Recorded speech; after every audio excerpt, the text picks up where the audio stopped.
going to talk about a new element in code that you probably haven't seen before, and that's an array. An array is noted by these square brackets. You can find them in the upper right corner of your keyboard. And these square brackets basically make a kind of a container that you can put data in. And so here I've created an array just with these square brackets, and then I've added a bunch of strings to the array. So I've created an array called cookies, and I've added the strings chocolate chip, oatmeal raisin, death by chocolate, and peanut butter to this array called cookies. Now, in order to add more to this array, I could just add another element. I could put in snickerdoodles here. And I can also do that in code. So there are lots of different array methods, but one of the main things that you need to understand about an array is the way that you access information within an array. And arrays are indexed starting with the number 0. So the elements in the array are indexed 0, 1, 2, 3, 4, etc.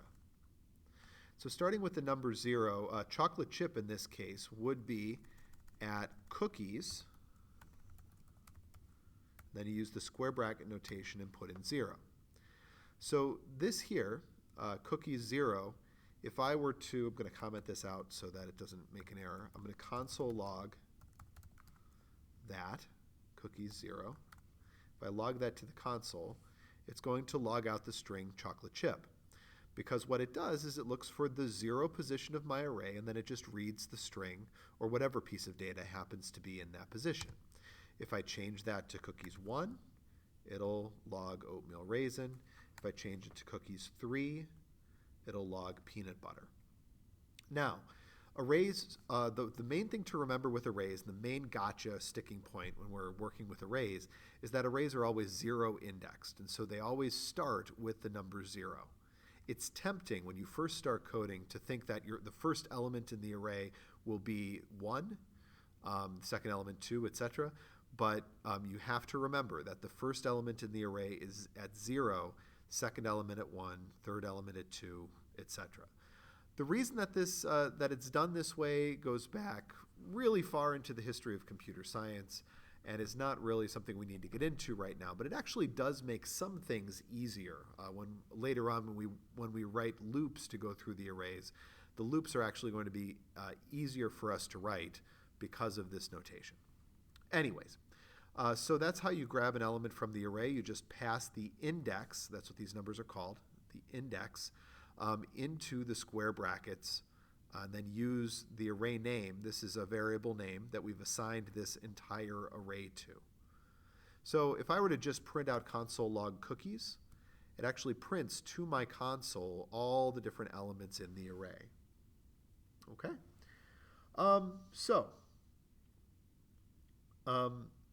The next thing I wanted to talk to you about on this is how to manipulate items in an array.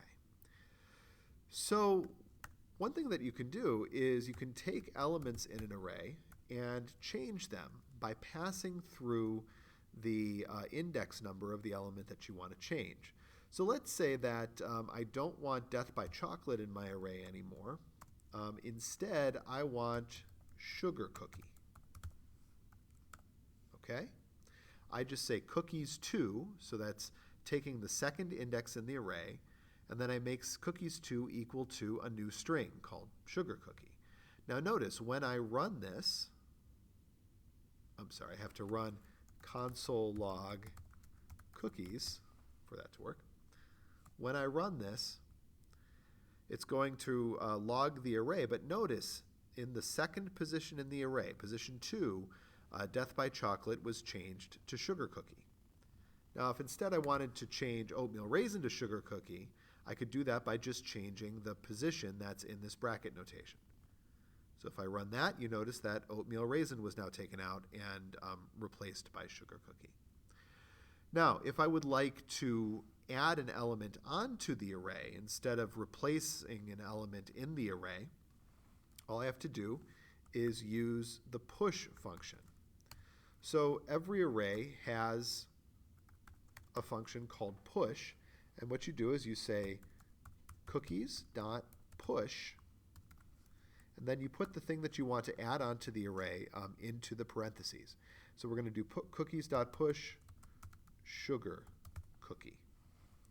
And now when I run this, my array has expanded by 1. Now it's an array with 6 elements, and sugar cookie is in the array. Now, we can use arrays for a lot of things in our code.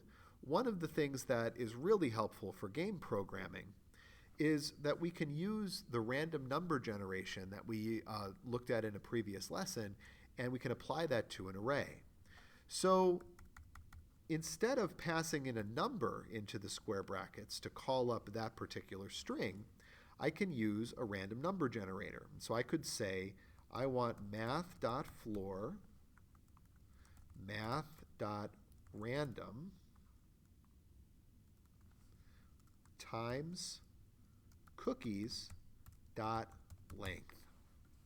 So what this does is it takes my math.random, which as you remember gives us a decimal between 0 and 1, multiplies that by cookies.length, which now gives us a decimal between 0 and just under the length of the array. So in this case, since we've added sugar cookie to it, the array length is 6. Okay, so we've got 0 to 5.9 repeating, right? And then math.floor rounds down. So what we now have passing into this cookies array, where we're logging out an element of the array, is a random number between 0 and 5, a random integer. So watch this. When I run this and I log the result of this, I get random elements from the array. Now we're going to use this in our rock, paper, scissors game next week. We're going to have the computer choose rock, paper, or scissors from an array of choices using this random number generator here. So you can see that now I'm getting a random cookie. Okay? So now I gave you some activities to do with these arrays, and so I would like to look at those for just a second, walk you through what you need to do there. So first, I want to make sure that you understand the array bracket notation. So write a statement that logs peanut butter from that array. Then I want to see that you understand how to set elements in the array to something different. So I want you to set the third element of the array to snickerdoodle, which will erase Death by Chocolate and add snickerdoodle. Then use the random number generator and log a random cookie from the array, just like I did at the end of the video here. Log the length of the array. Remember that the length of the array is the variable name, in this case cookies, dot length. So if you do that, you'll log the number that will be the length of the array. In this case, the length will be 4. Add a cookie to the array using push. Push another string to the array. Add one more cookie to the array. So you're going to push 2 different cookies to the array. And then finally, just log the full array. So this will give you a chance to practice with arrays. In our next video, our next lesson, we're going to take a look at how to loop through an array, both with a while loop and a brand new kind of loop called a for loop.